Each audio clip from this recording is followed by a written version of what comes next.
Olá pessoal, sejam bem-vindos à nossa última aula do nosso curso.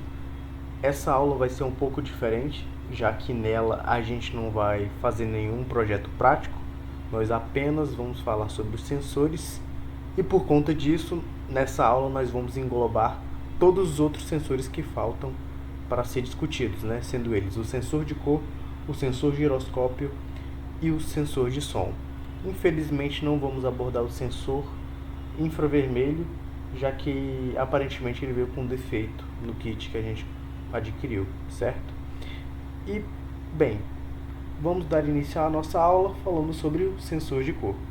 O sensor de cor, pessoal, ele é um sensor analógico que reconhece cores ou a intensidade da luz. Então, pessoal, a gente vai ter esses dois modos nesse mesmo sensor, né?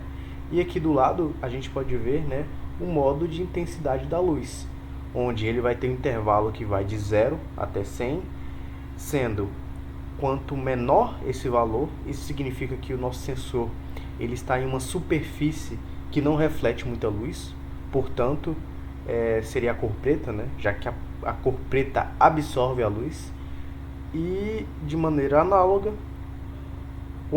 quanto maior forem os valores que o nosso sensor nos fornece, isso significa que ele está em uma superfície que reflete muita luz, ou seja, que ele está em uma superfície da cor branca. E pessoal, eu trouxe aqui essa imagem para que a gente entenda um pouco melhor o funcionamento do sensor de cor. Talvez uma coisa que vocês podem ter observado ao longo do curso foi a forma com que a gente aplicou a física na explicação de vários sensores, já que eles se baseiam, né, muitos desses sensores se baseiam nesses princípios físicos, certo? Que a gente estuda na física. E não seria diferente com o nosso sensor de cor.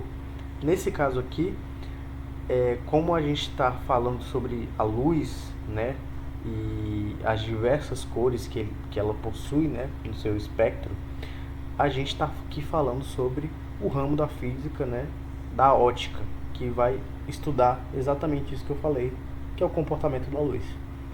E essa imagem aqui, pessoal, ela nos mostra como que a luz se comporta nas mais diversas superfícies, né? Aqui no topo a gente pode ver, né, que a gente tem aqui um raio de luz, né, que ela bate aqui em uma superfície preta e ela não reflete nada, já que o preto absorve a luz, perfeito? Diferentemente do que ocorre na luz branca, né? A luz branca nada mais é do que a mistura de todas as cores, perfeito?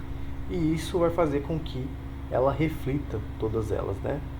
E nas demais cores, o que vai acontecer, pessoal, é que quando uma superfície é azul, pois ela absorve todas as outras cores, menos o azul.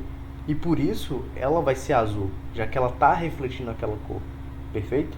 E da mesmíssima forma com o restante. Aqui, no verde, no caso ele está absorvendo todas as outras cores, menos o verde. O vermelho, da mesma forma, ele está absorvendo todas as cores, menos o verde, né? Ele está refletindo o verde. O verde não, o vermelho, né? E é dessa forma que a gente enxerga, né, as luzes, pessoal. E eu trouxe aqui, pessoal, uma tabela para mostrar para vocês os valores e o valor e a cor correspondente de cada valor, perfeito? Quando a gente está utilizando o modo de identificação de cor do sensor. Então a gente vê aqui que a gente tem valores que vão do 0 até o 7. E nós temos todas essas cores aí que o nosso sensor consegue identificar. E pessoal, é importante ressaltar também que não é todas as superfícies que o sensor de cor vai funcionar da melhor maneira. Tem certas superfícies que o sensor de cor não vai conseguir identificar a cor, perfeito?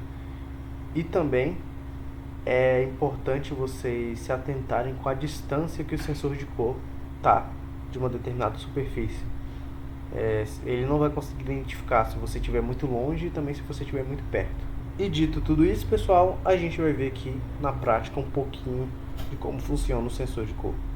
Com a conexão do nosso sensor de cor ao nosso bloco controlador, a gente vai poder vir aqui em leitura de portas, clicar aqui no OK e a gente vai ver que vamos ter 3 opções de leitura. Sendo a primeira opção, pessoal, referente ao nível de reflexão, né? Ou seja, quanto maior for o valor, isso significa que a gente está em uma superfície, né? Que o sensor está em uma superfície que está refletindo muita cor.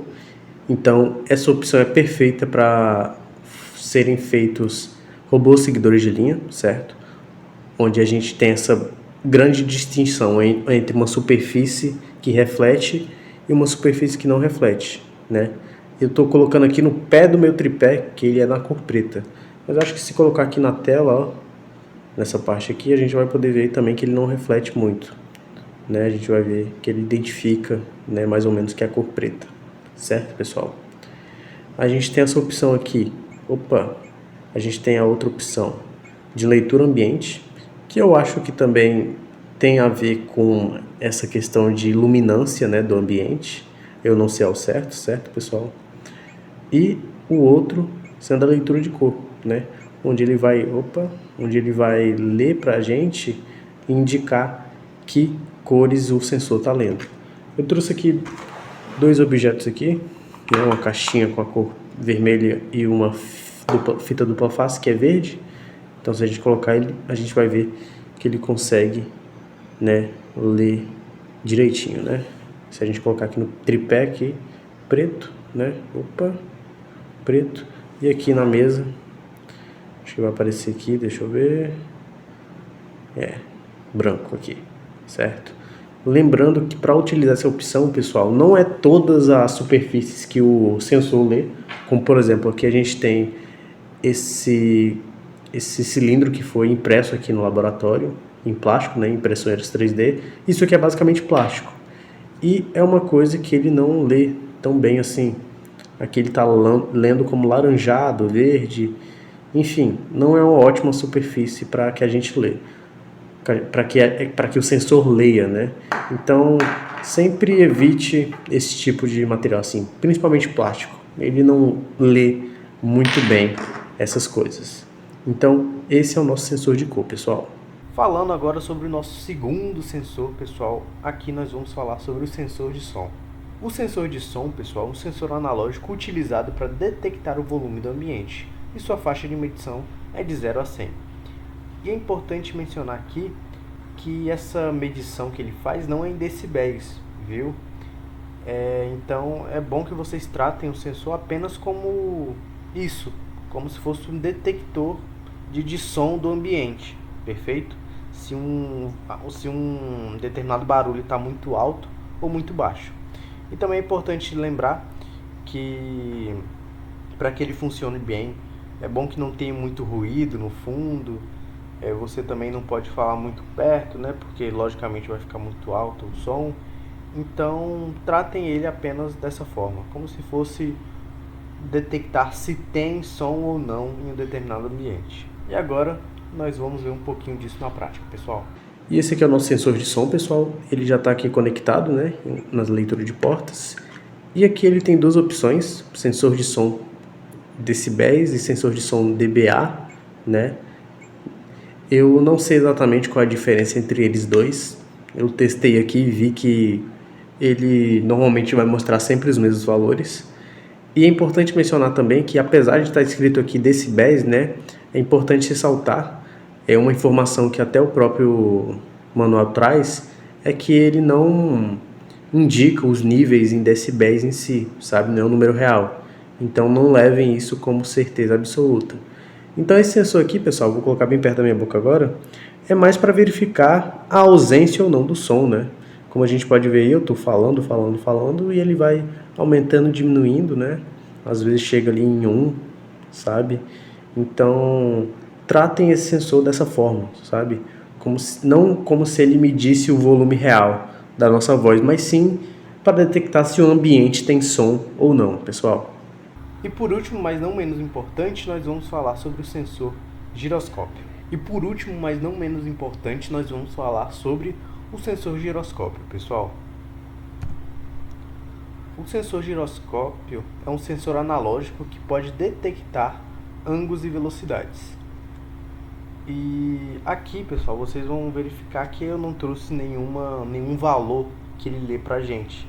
Até porque, pelo pelo que eu usei do sensor, ele não tem nenhuma faixa de medição, sabe? Ele é realmente usado apenas para isso, para detectar ângulos e velocidades, e por isso eu trouxe um textinho aqui extra explicando melhor o seu funcionamento. Então a gente tem aqui que quando ele é usado, o sensor é fixado com o objeto a ser detectado. Quando o ângulo espacial ou a velocidade do objeto mudam, o sensor pode detectar essa mudança. Então o que ele vai fazer para a gente, pessoal, é verificar se o objeto está mudando de direção ou mudando de velocidade. Isso tanto para valores positivos quanto negativos, né? Então, se você está lá com seu bloco controlador e você coloca o sensor do lado dele, e você vai movimentando junto com ele, para a esquerda ou para a direita, na direção que essas setinhas apontam, ele vai detectar essa mudança e verificar, né, que ela vai aumentando e diminuindo. Se eu não me engano, no sentido horário ela vai aumentando e no sentido anti-horário ela vai diminuindo. Perfeito, pessoal? Na mesma direção dessas setinhas. E agora a gente vai ver um pouquinho disso na prática.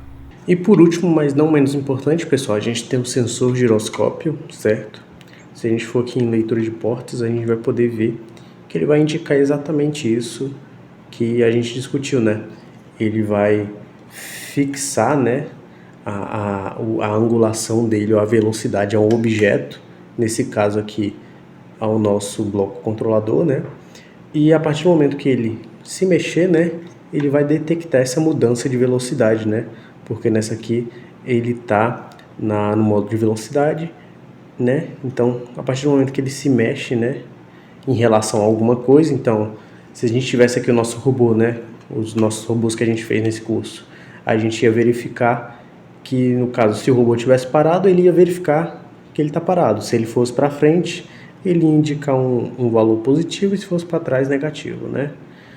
E também, pessoal, a gente tem aqui o modo de angulação, que da mesma forma como o movimento, ele vai indicar, né, dessa forma aqui, né, se a angulação do objeto em que ele está relacionado vai mudar.